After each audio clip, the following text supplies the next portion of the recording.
Oh, I'm supposed to say something. It's Thursday, and I am here in the studio doing what I do, and that is talking to you, answering your traffic and police questions. The show is called Ask a Traffic Cop. That's because I'm a traffic cop, and this is a show where you get to ask me questions, and I answer them. That's just how we roll. Yeah. The goal of the show is to answer your traffic and police questions so you know stuff before you do stuff, so you don't get charged with stuff. That's what I say.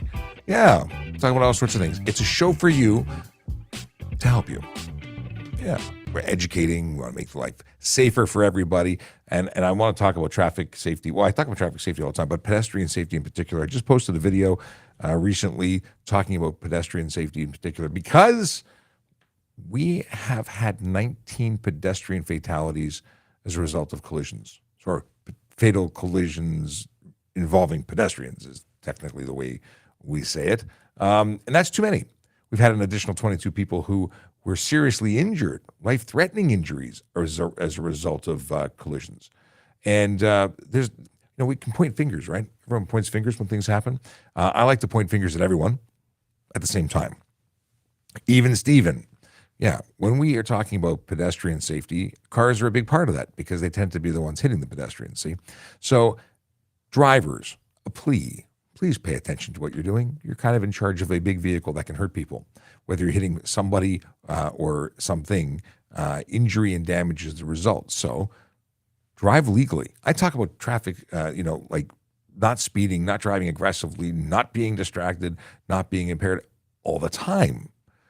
And people often say, well, that doesn't really cause collisions, does it? I'm like, yeah, and people don't believe me. And then we have people who get killed. And then well, generally, those people get killed as a result of activities of drivers. Now, I'm not saying that pedestrians are off the hook. Pedestrians do things that could be safer too.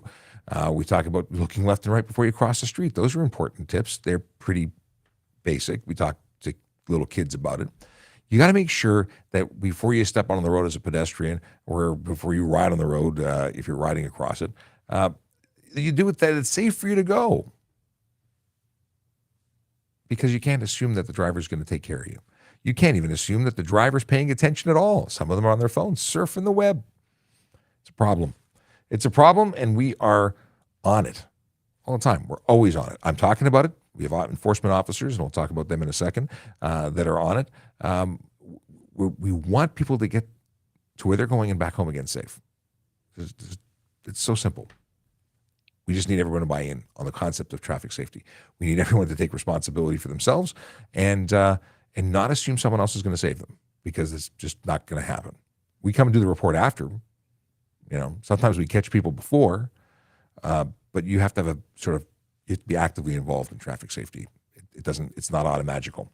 Maybe one day it will be, but it isn't today. If you're watching, you're probably on one of the following channels or platforms.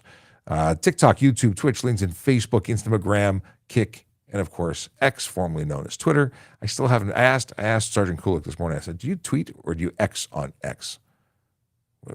Is it what other terminology? Post, I guess post. We've lost the tweeting. It's not tweeting anymore. This show, although I think I'm behind an episode, is downloaded after the show usually.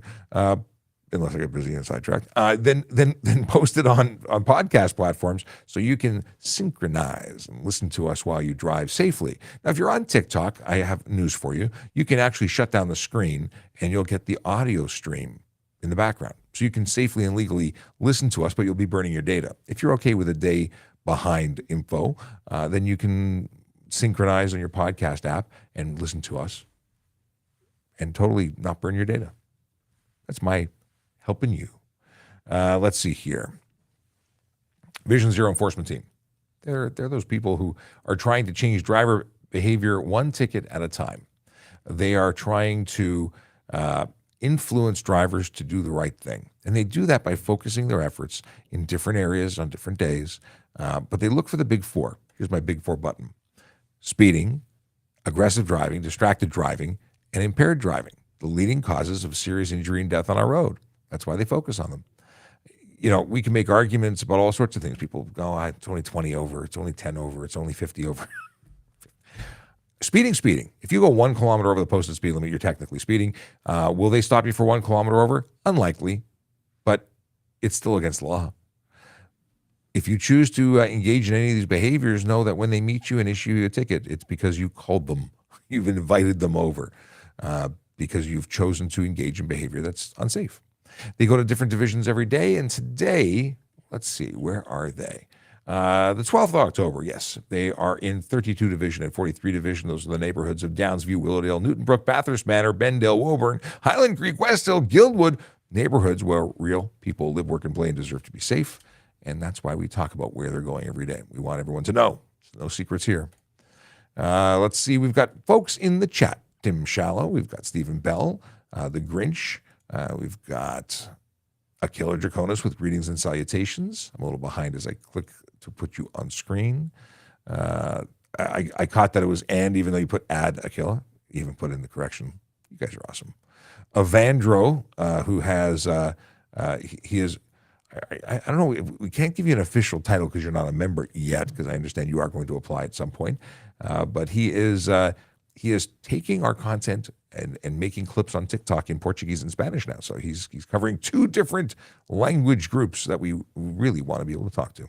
See, and here's a follow-up. He said, I make a video today in explaining Portuguese about the Big Four. Right on. Zombie, good morning to you. A first question. Oh, yeah, and please do ask questions. That's what we're all about. Let's see here. We've got JD, who is taking your questions from TikTok and bringing them into the platform where I can see them. But I see Al Capone saying hi, and Tequila, hello. Daisy, good day. We've got Dutz, who wants to know about what's happening on the 401. Sadly, I have no idea. Greg, who wants to know if it's legal to talk on a CB. Emma, good morning to you. And if I've missed you, it's because I can't seem to scroll up. Oh, here we go. Scott, good morning. You have a question. Hollywood has a question. I can't read these things. They're scrolling too quickly. But JD is taking your questions and putting them up on the screen. And we also, of course, have Emma and others who are regulars and very often help out by answering questions in the chat. So if they're here to help and they're helping you, then good. And Tequila says, good morning, you are amazing. Well, thank you very much. And Frozen, apparently. Let me see if I can refresh the screen. Sometimes the internet does not cooperate, and I have no control over said internet. So, yeah, it's a thing. All right. What we got? Oh, Big Jeff Fresh with a good morning. Right on.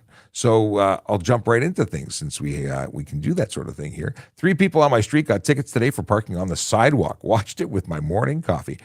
The sidewalk? Like, were they just blocking the crosswalk, or did they just full on drive on the sidewalk? There seems to be a disconnect with drivers and people and laws and desire to follow them. I don't understand what's going on. Maybe we need some refresher courses. Actually, what are your thoughts on this? Annual recertification for drivers. Do you think it's necessary? Do you think it would help? Or do we just increase the level of difficulty, and we'll up the game mode from easy to medium? I won't say expert. Maybe that's what we need to do. Because this doesn't happen everywhere else in the world. At least I don't think. I don't get it.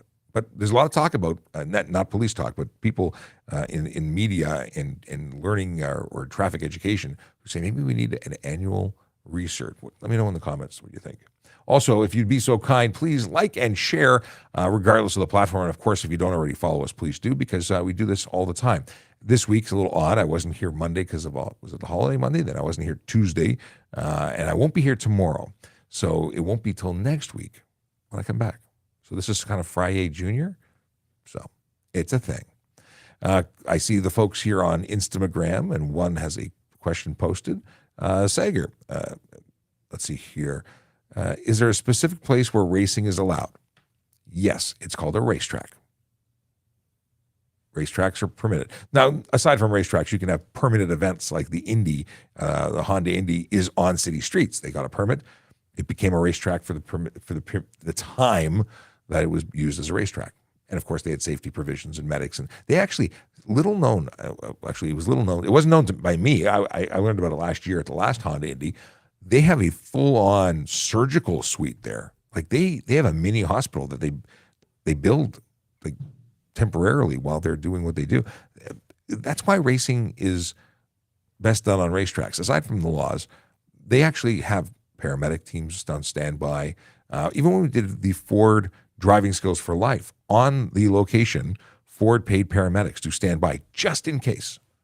You don't do that when you're racing your buddies on city streets, breaking the law. No paramedics. They have to call them and they respond. They're not like there. Anyway, moving along. I don't see comments though. Comments about whether or not you think you should have to requalify every year. Let me know. All right. We'll revisit in the event that there's a comment about there. I don't have enough data, Stephen Bell says. I don't have enough data for that to mount my phone and listen to your replay while driving. That is why I watch you at home when there's Wi-Fi. But Stephen, if you watch the replay, you can actually synchronize and watch yesterday's today. So you'd be behind. We prefer having you live here anyway because you engage. We talk to you all the time. So yeah, Wi-Fi best. But if you wanted to listen while you drive, if you use a podcasting app, it synchronizes, stores it on your phone, and then you play it from your memory and you're not using your data. But no, I totally understand. Wi-Fi is not free. Nana Ya. Here we go. Can I drive a valid international driving permit while awaiting my G2 road test? Let's talk about this because a lot of people get this wrong. Once you apply for a G1, even if you have a full license from another jurisdiction, you no longer have a license from another jurisdiction that is accepted in the province of Ontario. So the answer is no. You cannot use your IDP, International Driving Permit, once you've applied for a license here in Ontario. Instantly, you're an Ontario driver. So you have a learner's permit. I'm assuming you were issued a G1. Now you're a G1 driver, and you have to follow all the rules of G1, meaning you can't drive unless you're accompanied by a qualified G with 4 years experience. Also, an international driving permit is not a driver's license. Many people don't understand this. It is a translation card that accompanies your driver's license from a foreign country. But again, we no longer accept foreign licenses once you've entered into an Ontario license holding situation. And G1 is that. If you need more about this, you can get links or follow the link with more information on the trafficcop.ca website, which is my link tree, and it takes you to all sorts of useful links, things, stuff that you need to know. Daisy Lemon. Let's see what you got to say. Okay. Police can enforce all day long, but can we talk about POA courts and what goes on there? Well, is there a particular thing you want to talk about how it works? So a little background on me. I used to be a court officer and an auxiliary officer, but as a court officer, I used to be in the POA courts all the time. I used to watch it. I learned, I absorbed. And yeah, you can go and take so you have three options when you get a ticket. You can pay it, you can choose to have a trial, or you can ask for an early resolution meeting with a prosecutor, which is usually where you negotiate without going to trial for a lesser consequence. Doesn't always work. Sometimes they offer it, sometimes they don't. Sometimes they say, see you in court.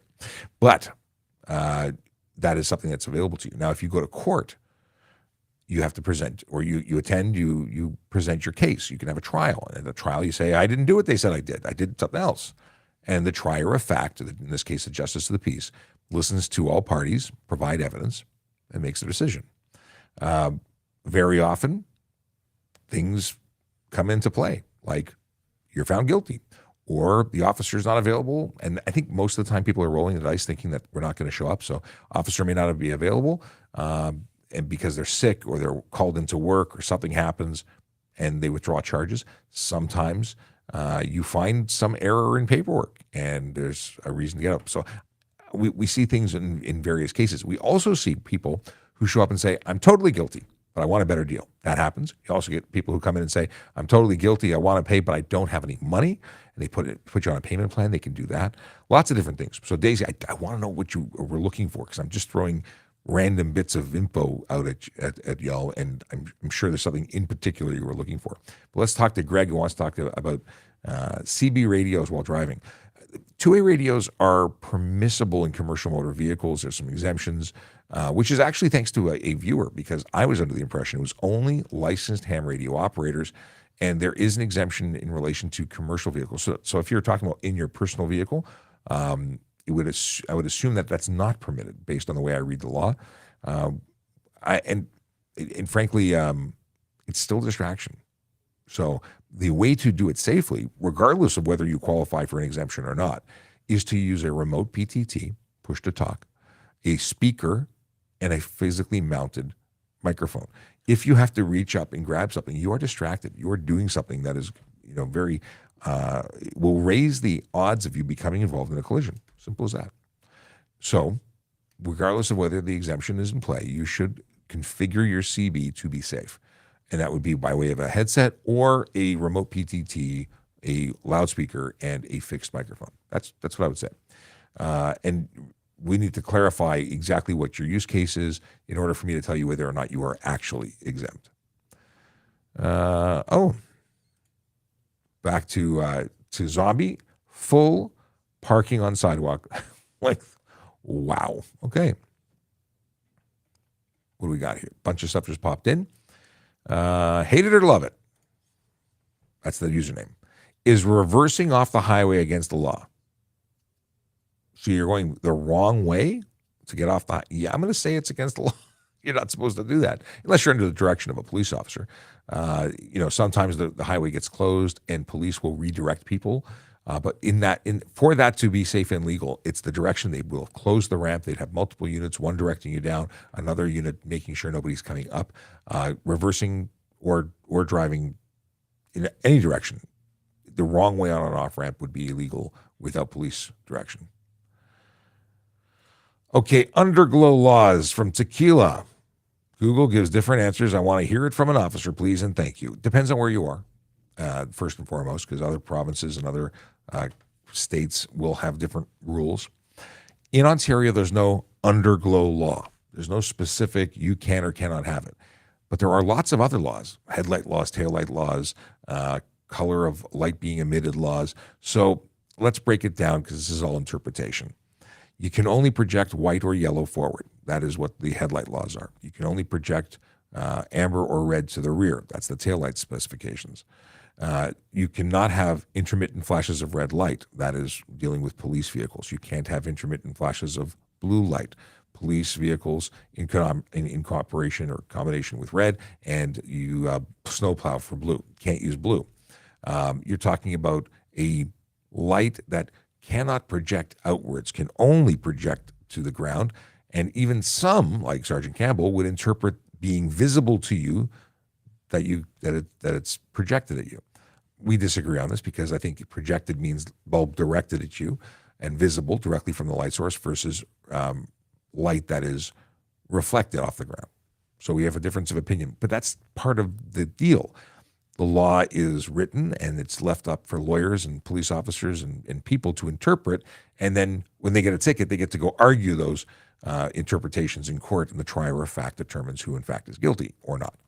So my take on it, and it is my take, that if the bulbs or LED strips are mounted in such a way that they are not visible from any side of the vehicle, truly tucked up onto the underside of the vehicle and only projecting to the ground, I think you're okay. I would not write you a ticket for that, but Sergeant Campbell would. The easiest and safest way to avoid problems is use your underglow while you're parked on private property and not when you're driving. It is a visual distraction. It can look cool. It looked cooler in the 80s and 90s than it does now. But if you like it and you love it, use it for when you're showing your car off at a car show. I would avoid using it on the road because you have people like me who will see it and say, nah, we're okay. And you have other people who will say, nah, here's your ticket.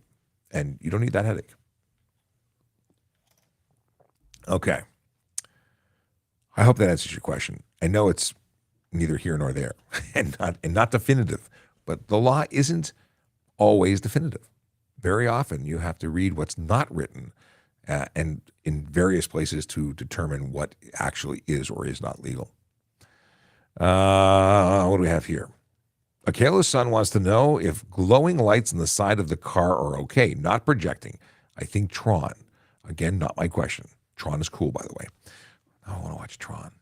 What do you think of the original or the remake? Original's always awesome. Anyway, the deal with you're allowed to have marker lights, and they're truly projector. Like if you talk about headlights, they're not headlights until they're 300 lumens or candela of power, at which point there are maximums as to the number you can have. But you're talking about just glowing. I'm going to say that glowing is going to be okay. There are some requirements for marker lights on commercial motor vehicles, but I think that if you were having glowing, not projecting lights, you'd be okay. Not blinking either. Oh, gotta scroll back. If I get a ticket in Quebec and don't pay, will I get in trouble in Ontario? Yeah, you'll get suspended.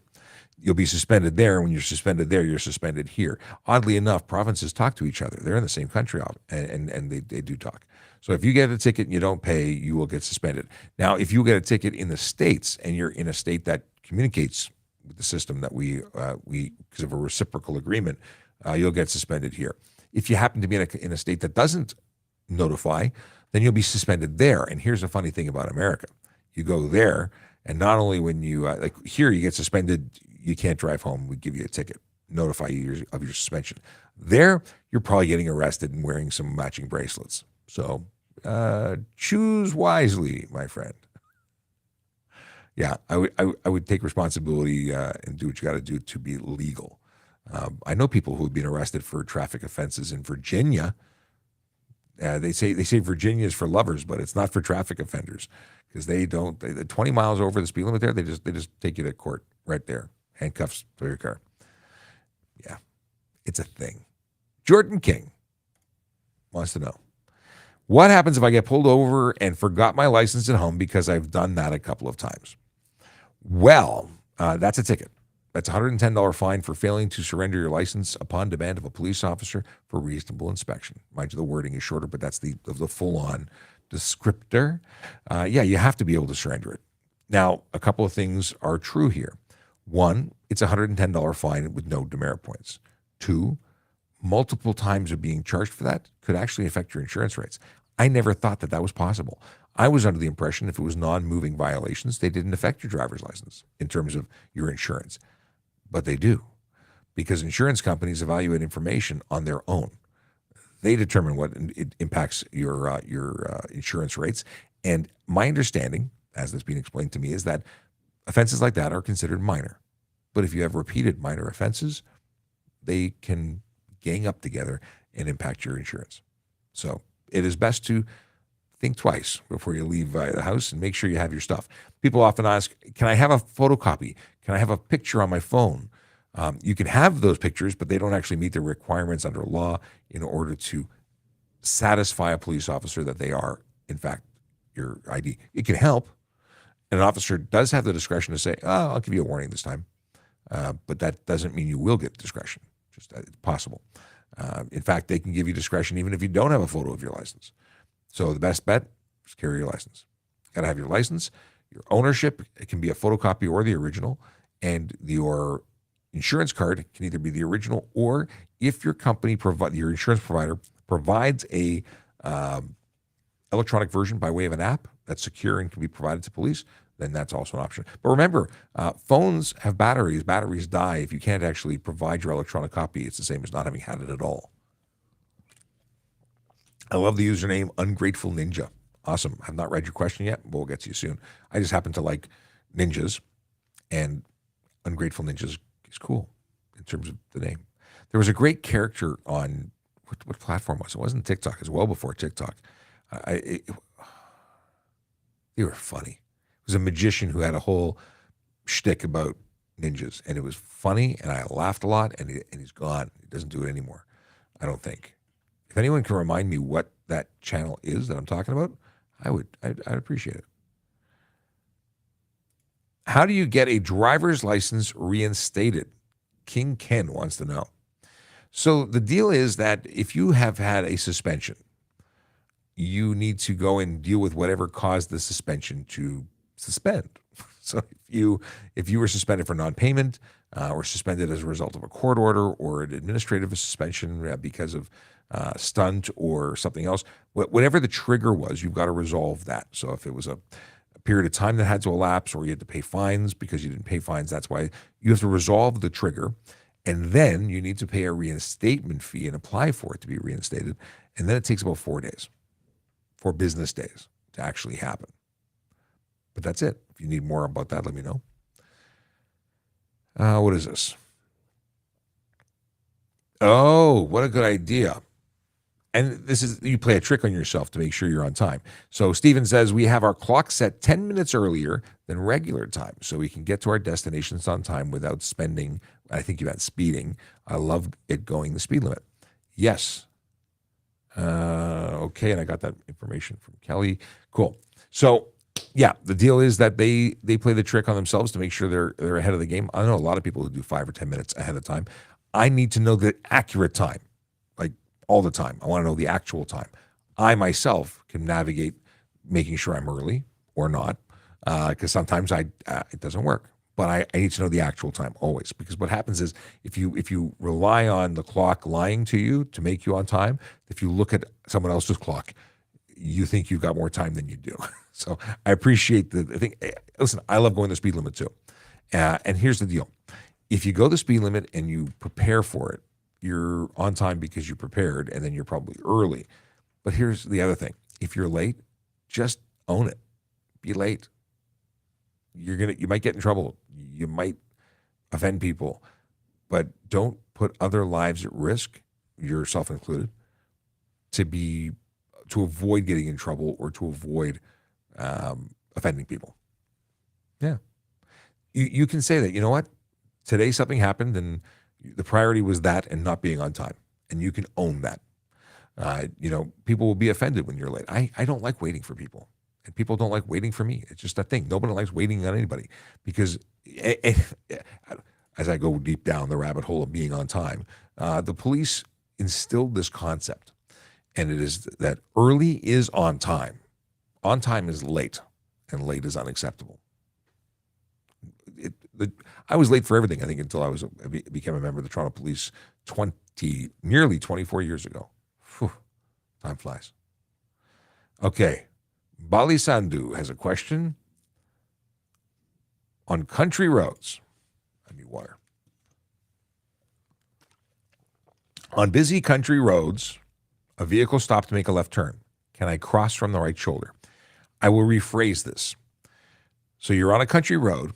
It's one lane in either direction. So there's no way to pass them when they're making a left turn safely. And there's no other lane to go in.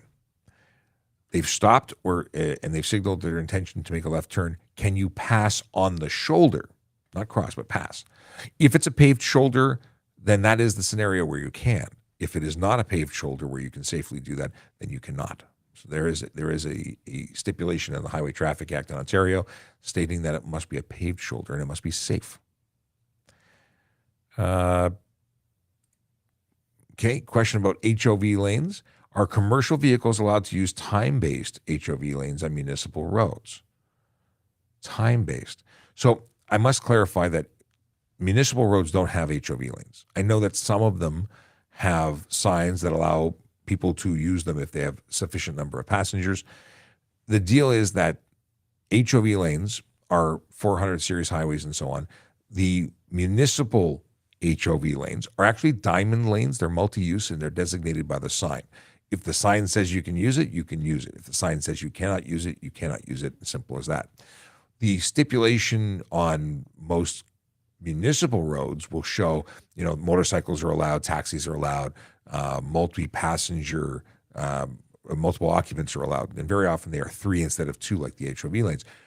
But is a commercial vehicle permitted on HOV lanes? True HOV lanes, there's a maximum vehicle length, and I believe that most commercial vehicles are not permitted. So I don't have an answer, but I think I can find one. Let's see. We'll look at City of Toronto. Diamond Lane. Let's see if I can find city cycling. No, I don't want no city cycling. No, that's not it. I'm not finding it. This is called Diamond Lane. Yeah, I'm not. Well, what are the rules for Toronto HOV lanes? Okay. See, that's not accurate. I'm asking what Toronto is telling me HOV lanes. To which I have to say, we're moving on. I'll have to look into this later. Just because I can go deep down the rabbit hole and nobody wants that. It's just, can't do that. Okay. That's there. We're going to see here. All right, moving on. And Daniel, I wish I had more information for you, but I would go with the sign, and I probably assume that you can't. And you're saying commercial, so I'm assuming big trucks. All right. Pull kit. Can someone from another province drive my car with having no insurance of their own? If you're an Ontario registered vehicle and an insured vehicle in the province of Ontario, the vehicle is insured, not the driver. The driver who is named on the policy is the regular driver, and that's how your rates are determined based on their driving record. And you can, unless there's a stipulation on your policy that says you cannot, well, then you can lend your vehicle to somebody else. They may have requirements like no one under the age of 25, no one named Fred. Like they could say things like that, and then your insurance wouldn't cover them if they did. Now, from a policing perspective, if I pull someone over who has a driver's license and provides me proof of insurance for the and the registration for that vehicle, they're legally permitted to operate that vehicle with permission, and they're qualified with an equivalent license, then they can drive it. I wouldn't give them a ticket. If they crash, the liability coverage would cover the involved parties, but the what is it called? What is it called? Liability. Oh, we might lose the live in 5 to 10 minutes. They're going to do a generator test, and that will signify, just because we won't be able to recover from it, we'll lose the live. It'll be the end. So I'm just giving you the heads up. But yeah, we might lose the live, and that makes me sad. I wasn't prepared for this. 5-10 minutes, it might go dark, and at which point we will wish you a wonderful weekend, because I don't know if I'll be able to recover from it. If I can, I'll be back. No, we'll just assume no. I'm wishy-washy. I don't want to say goodbye. Okay. So, yeah, I think I answered this question before I got distracted by the news and information. Let's move to Ungrateful Ninja. Can more than one vehicle enter an intersection waiting to make a left turn on a green light? Yeah, if there's room to do it safely, then you could. It gets messy if you all stack up and then you have nowhere to go. So one person entering and waiting to make a left turn, then they can go and be there safely. If it's a big intersection, that might be two. It becomes a little bit ridiculous. How about this? There's no law that I'm aware of that says you can have a maximum of one or a maximum of two. It's all about what you can safely do. And again, if you get blocked, you are now blocking the intersection because there's nowhere for you to go because you didn't anticipate how it was all going to play out very well. Well, that's a problem. And then you can get charged for failing to clear a signalized intersection, or what's the other one? Interfere with traffic. Yeah. SMI. What do we got here? What is this? I don't know what the QLS is supposed to be. The law to let other cars incoming off the on-ramp, or is it just? Oh, okay. So this is about letting people in who are entering the highway. You don't have to move out of their way, but you can't block them intentionally. So, scenario, you're driving, the person who's merging has to safely merge. But let's say there's a good space, and you say, I don't like green cars. I'm going to accelerate and block them from coming in. That's stunt driving. That qualifies as a stunt driving charge. You cannot intentionally block someone from passing or prevent them from changing lanes. That is a stunt charge. But if there is no gap, you don't have to make a gap. They may have to slow down. They may have to speed up. They may have to stop because there's no safe place to enter when they're entering. Now, courtesy suggests you do make space, even though you don't have to. And we're using a shared resource, those roads. Let's do it safely and cooperatively for everybody. Where can I check my points? You can go to the ministry and request a printout. You can ask for a abstract. They may or may not charge. I don't know, but that is where you would go.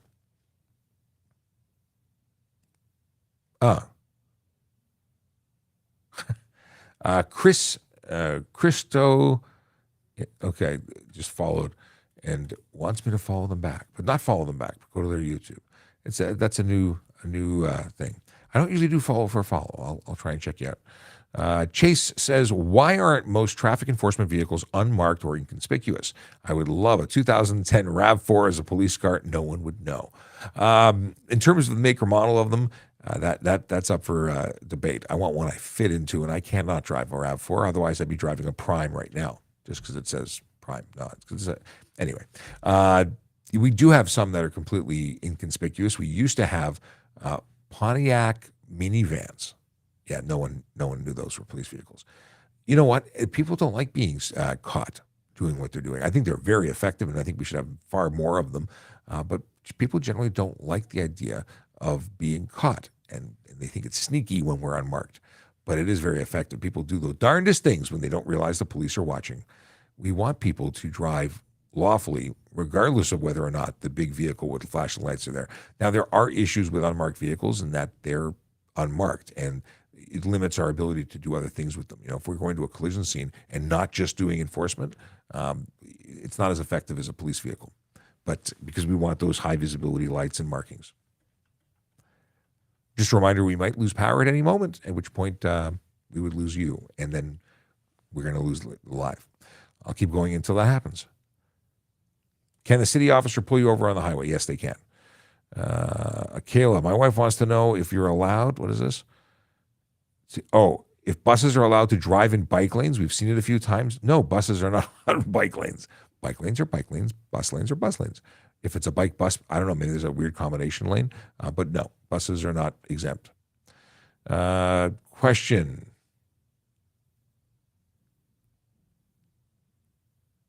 Oh, okay. So Anonymous mentioned yesterday that his friends go 160 on the 401 but use jammers. Is it true that they would only get one charge when pulled over because you can't prove stunt? So we may not be able to establish stunt unless we have other means of measuring speed, because the jammer jams the ability to get a reading from our device, but maybe we're pacing them. Maybe we can establish that they're going well over a certain speed, and we can try. See, speeding, stunt requires over a certain speed. So if you were pulling away and I was doing 150 to catch you and you were still making speed, I could articulate, I think, the fact that you were going faster than me and I was doing 150, and I'm lawfully permitted to do that. You're not. Now I'm saying that 150 to try and catch up to the speeding vehicle. But it depends. It's possible that they could lay charges. At the very least, they could charge for speeding. And they could estimate the speed. They could pace for the speed. They could do a number of things. Let's see here. Stephen Bell, the only ticket that I would like to have and pay for is for speeding events.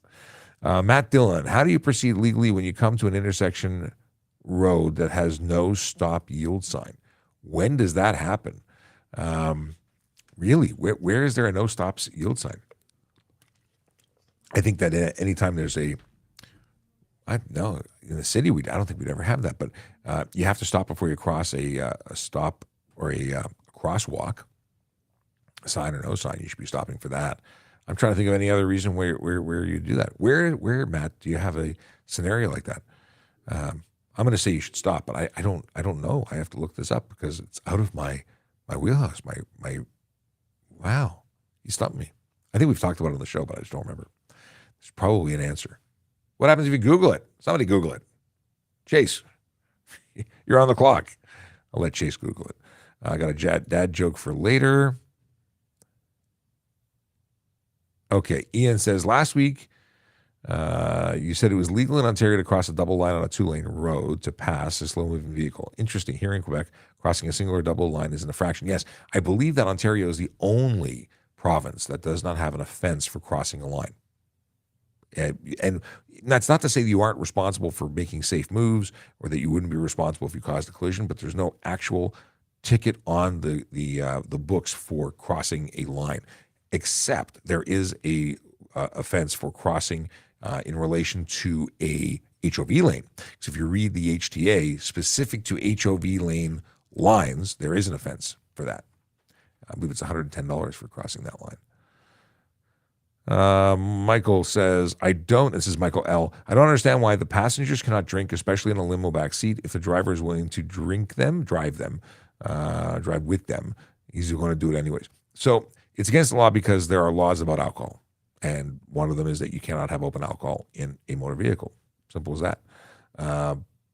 But people break that law, and usually it's the driver of the limo who gets charged. And in fact, it's a problem. But yeah, you're putting that on the driver if you do that. And in terms of why is it illegal, I don't make the laws; I enforce them. I assume it's because you could be passing it around to the driver. It's available to them. Ian wants to know if I made it to the Hamilton Comic-Con. Ponch wasn't there, but John made it. I didn't get there. Oh, I'm sorry to hear that Eric didn't make it. That's but John Baker, the actor who plays John Baker, is a really cool guy. A Marine. Who's in, yeah. Let's see. I can't pronounce this username. We're just going to put it on the screen.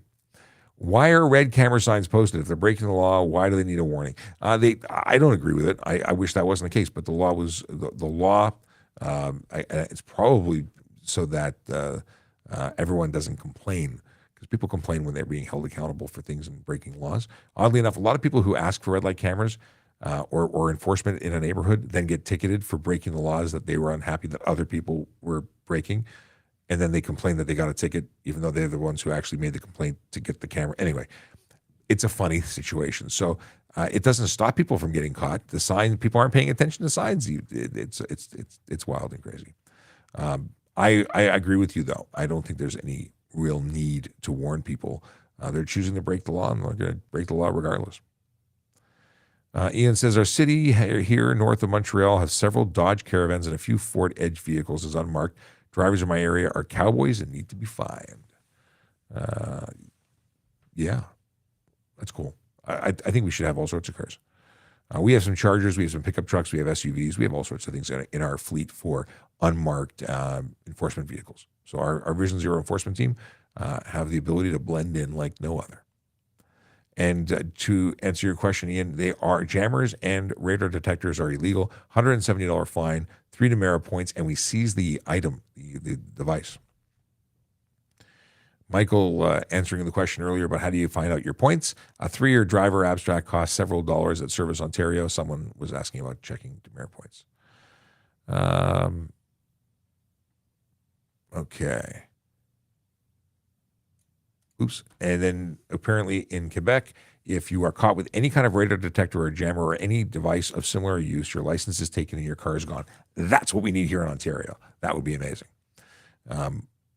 Yes, I like that. There's a law that we should bring over. Time Lab TV. They want to know, can I have the front plate inside the car on the dashboard? I don't want to hide the grills. People like the front end of their car. It's like an allergy when it comes to, front plates. And I don't get it. I just don't get it. But no, you can't. You have to properly install your plate on the front of your vehicle. Now, tow hook adapter would be your solution, I think, because a tow hook adapter, well, it meets the requirements, front, conspicuous place. It has to be horizontal or the way that was intended to be displayed. But behind the front window is not only dangerous because it becomes a projectile in the event of a collision, it is also not meeting the requirements. It's like not the front of the vehicle, for instance. Faces the front, maybe, but it isn't at the front. A very, very serious question from Ryan Pin, our driving instructor extraordinaire from Nova Scotia, who asks, can I speed if I attach a missile-shaped balloon to my car? I'll have to double check the books, but I'm going to say no, just as a hunch. Where can I request a change to the traffic light sequence timing advance to make the flow better? 311, your local counselor would be another place to go. First, identifying the issue. What you're looking for is you want a traffic study done. That's likely what will happen. You can't just say it should be faster this way or longer that way. You've got to request it because it's causing issues in the neighborhood, citing the reasons why, safety being likely the best one, and then go from there. How long can I drive without plates if it's an out-of-town vehicle, out-of-province vehicle? You can drive with out-of-town plates for up to 30 days after moving to Ontario. Beyond that, you will be fined. They will not be accepted. Your license, if you're registered and you're licensed in the other province, you have 60 days to apply for a local Ontario license. I don't know why they're not the same, but alas, they are not.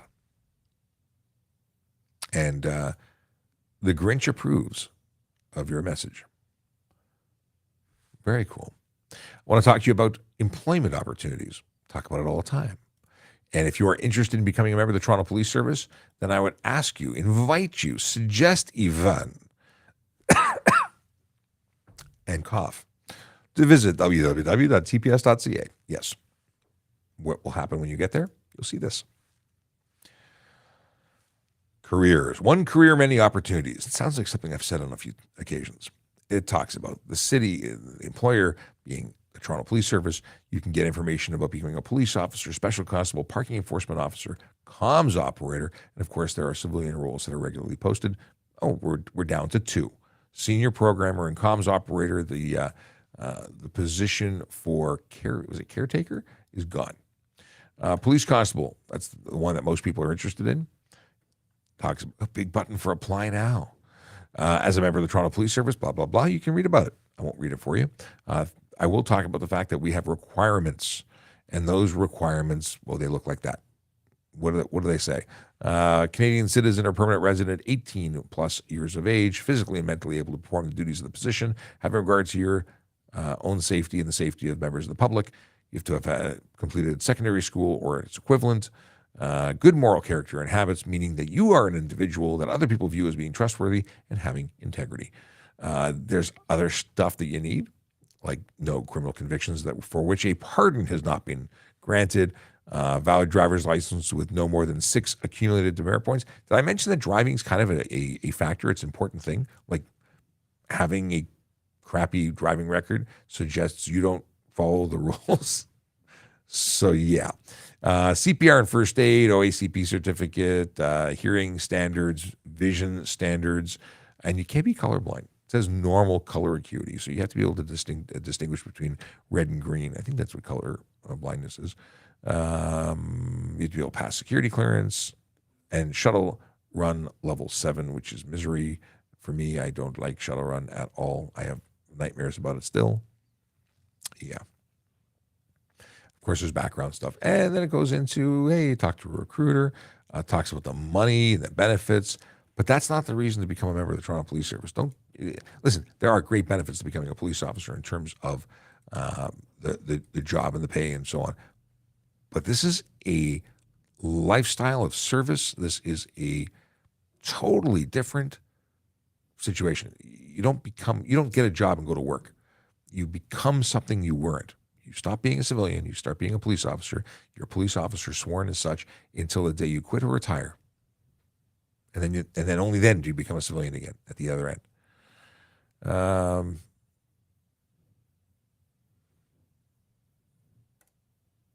What? I don't get it. Gambling ads on sports channels? I do not know. I don't know what this one is. I don't watch sports channels, and I don't think I've seen any gambling ads. I've got a hard stop at 11 o'clock. That's Akela saying that they have to run in 9 minutes. Good to know. Oddly enough, we've not been shut down by a generator. And wouldn't that be funny if the generator kicked in the moment I said that? Timing is everything. Michael VLZ, my car doesn't come with front plate bracket, aka Tesla, or in brackets Tesla. What do I do? Tickets, points? They should have given it to you. It's probably in your trunk because if it's sold in Ontario, it has to have a front license plate holder. Most Teslas, I believe it's two-way tape and they come off all the time, but you need to mount it there and you need to make efforts. And look at a tow hook adapter. I imagine the Tesla has one. And let's see. Tesla tow hook adapter. That's for the rear. Does the Tesla have a tow hook? Here we go. I'm looking at the graphic. How to open Tesla tow hook cover on Quora. Can I share this? Let's see if we can find this together.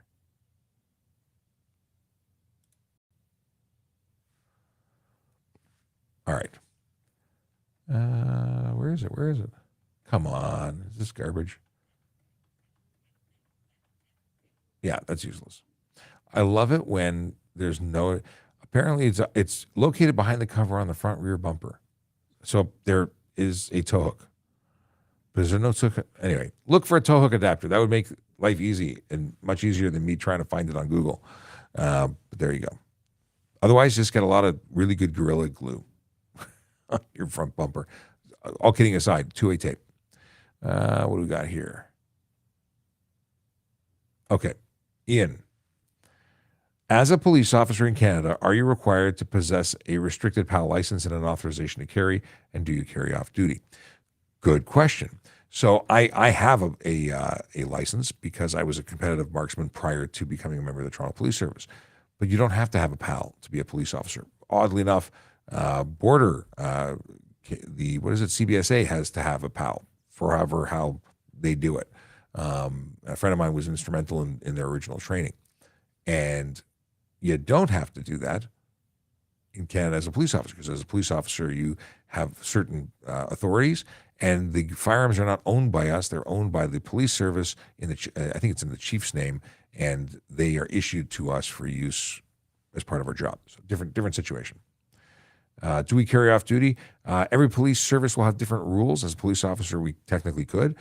Most, I don't think, do, except for certain situations. Like I used to, people can transport them, again, based on individual service requirements, and they can get authorized to carry all the time if they need to for reasons of their employment. Daisy and Pine Crochet. Regarding the intersection with no stop sign, there should always be one direction with a stop sign. The direction that doesn't have the stop sign has the right of way and doesn't need to stop. Oh, okay. So you're saying, so the main road has no stop sign because it's actually not an intersection. Well, it is an intersection, but yeah, the side street has the stop sign and the main road doesn't. Yes, the main road has a priority. I was thinking an intersection where there is absolutely no sign. Well, are there any that exist? I don't think they would exist in Toronto, but I wonder. I've never seen one. Is there one where, like a T intersection? No, T would be a bad example because the T intersection would be one where the T has the priority. I'm trying to think if there's a situation where a four-way. No, I guess not. I guess that's what we're talking about, and I just wasn't seeing the forest for the trees. And what you're saying, Daisy and Pine Crochet, is exactly right. The main road doesn't require a stop sign. The intersecting road does. And I hope that's actually what they were talking about. Minivan question. What minivan question? I guess I missed your minivan question. I'm scrolling back.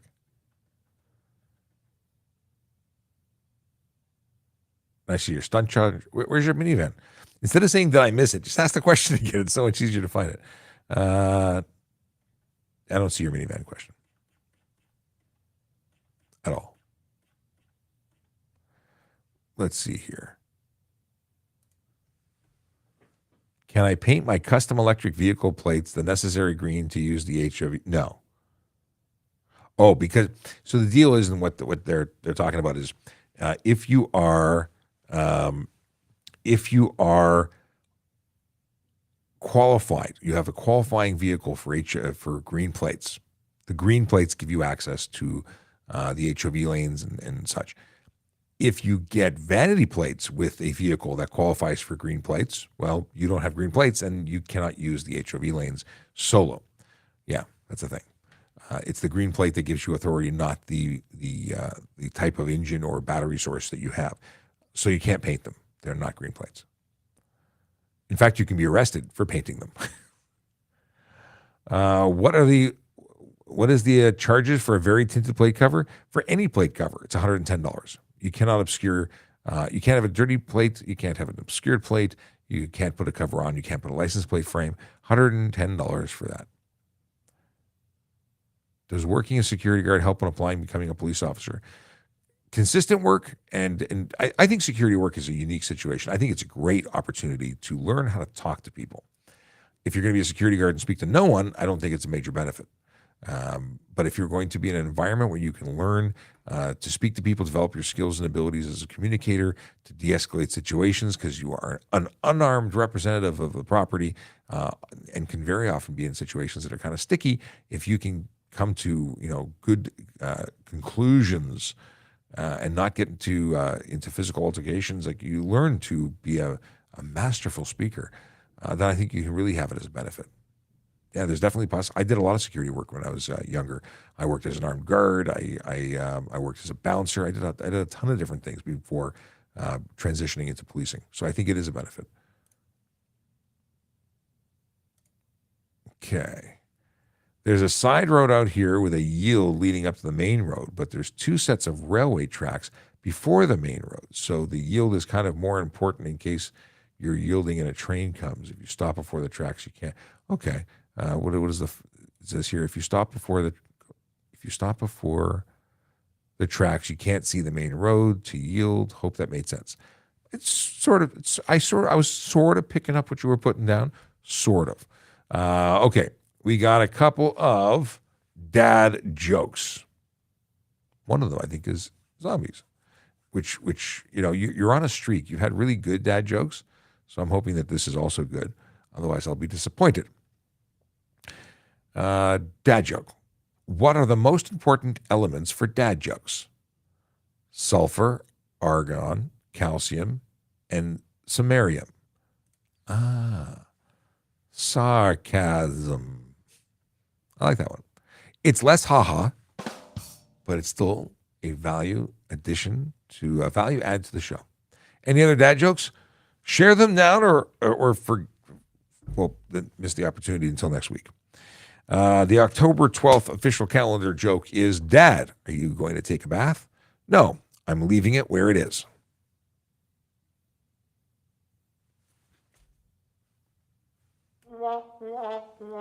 Into the trash bin it goes. I suppose I could go to the dad joke generator for one more. Dad joke generator. There we go. Put it up on screen.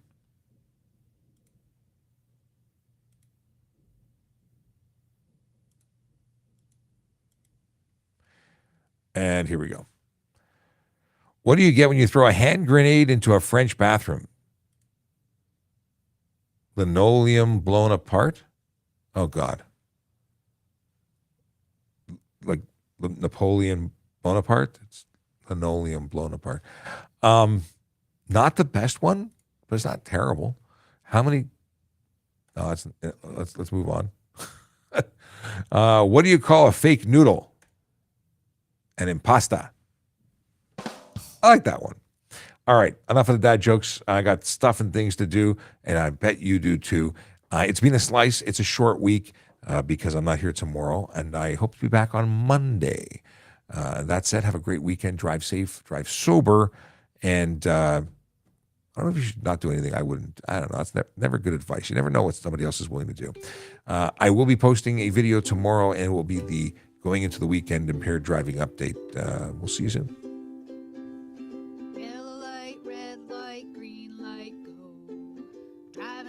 Helps the traffic flow. Watch for pedestrians, look out for bikes, and don't drive like a jerk that no one likes. Yellow light, red light, green light, go. Driving safely is the way to go. Put down your cell phone, nobody needs you to text and drive on the DVP. Yellow light, red light, green light, go. Stop at stop signs, look both ways, then go. Seatbelt save your life indeed, and watch your driving, don't speed. Yellow light, red light, green light, go. Driving safely is the way to go. Don't drink and drive or smoke some weed, because you might go to jail and not get free. Yellow light, red light, green light, go. Driving safely helps the traffic flow. And guess what? I didn't press end because I got a joke that came in from Michael.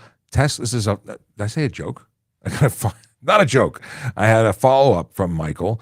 Tesla has a tow hook at the front end, but doesn't have a bracket attached to the bumper, and I can't put a plate if no bracket. So you're saying the tow hook adapter doesn't have the ability for you to screw a plate display onto the front of the Tesla? Maybe I can search this. Ways to add front license plate. It's got to be a way. Tesla. The two-way tape is the one that they designed, which is terrible. Oh, that's ugly as sin, but let's see. There's a mounting thing. So it says, remove the remaining tape on the side of the bracket, press the entire bracket firmly, blah, blah, blah. So there's talking about the Tesla one is a glue-on one. Again, look in your trunk. It should be there. But there is a ruined my Tesla. How do I install a front license plate holder? There's tons of stuff here. But it looks like there's a contraption. I hate to go on that site. I'm going to look at it first. Test Fram, front license plate mount for a 2023 or for a Y. How does that look on the vehicle? No, I'm just talking you through this, but well, there's a physical mount available. What model do you have? What model Tesla? Looks like there's an adjustable unit that screws in. That doesn't look bad. Goes into that air duct underneath. Most friendly to your Tesla. Let me open. Can I open this picture? Click to open an expanded view. I'm going to put this on screen. I'm not endorsing this. I don't even know if it works, but I think it's worthy of looking at since you're looking for a solution. So it's a mount that goes into the grill. Oh, you can't even see this because you're on Instagram. Michael, check out the options. This is Test Fram front license plate mount for Tesla Model Y. I don't know what's available for other platform for other vehicles though, and that's what I wanted to share. That's my story. I'm done. I am complete. I will see you next week. Have a great one.